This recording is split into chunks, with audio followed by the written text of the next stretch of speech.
Social media మీద తెలుగుదేశం పార్టీకి ఒక అదుపు లేనటువంటి అదుపు తప్పినటువంటి. ఒకసారి రఫీ గారు ఏమంటారో వారి దగ్గరికి వెళ్దాం.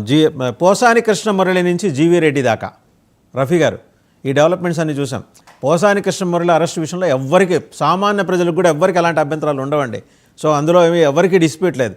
బట్ తీరు గురించి డేటు ఒకరోజు ముందే కోయిలో కూసినట్టు డేట్ ఏమో రేపటి దేశం ఇవాళ అరెస్ట్ చేయటం, ఈ టెక్నికాలిటీస్ని ఎలా మిస్ అయ్యారు? జనరల్గా మీ లీగల్ టీమ్స్ చాలా పక్కాగానే పకడ్బందీగా ఉంటాయి కదా, ఎక్కడ ఫెయిల్ అయ్యారండి? నమస్కారం అండి అందరికీ. ఆ విషయం నేను కూడా రాత్రి టీవీలో చూశాను, ఆయన అరెస్ట్ చేశారు.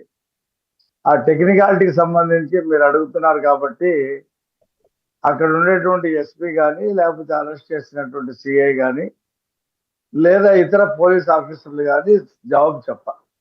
నేనేమి పోలీస్ శాఖలో నేనేమి లేను, నేను ప్రభుత్వంలో కూడా నేను లేను, పార్టీ అధికార ప్రతినిధి. రాత్రి జరిగిన సంఘటనకి పొద్దునే నన్ను అడిగితే నేను దాన్ని సమర్థించుకొని మాట్లాడటం అనేది కరెక్ట్ కాదు. అది తెలుసుకోవాలి. అది మీరు అడిగారు కాబట్టి నేను కూడా తెలుసుకొని మళ్ళీ మీరు అడిగితే నేను చెప్తా. అది విషయం. ఇంకోటి, జీవీ రెడ్డి రాజీనామా, పార్టీ నుండి ఆయన వెళ్ళిపోవటం అనేది దానికి పోసాని మురళీకృష్ణ అరెస్ట్కి సంబంధం లేదండి. పోసాని మురళీకృష్ణకి చాలా రోజుల ముందు నోటీస్ ఇచ్చారు. అతను దాన్ని లెక్క చేయకుండా, జవాబు చెప్పకుండా, దాన్ని లెక్క చేయకుండా తాత్సారం చేస్తూ ఉన్నాడు. ఏదో ప్రెస్ మీట్ పెట్టి నేను రాజకీయాలు వదిలేశాను అంటే ఆ పెట్టిన కేసులు ఇవన్నీ కూడా పోతాయని చెప్పేసి ఆయన అనుకున్నాడు. ఆయన స్వయంగా రైటరు, రచయిత కాబట్టి ఆయన ఈ రకంగా ఊహించుకున్నాడు.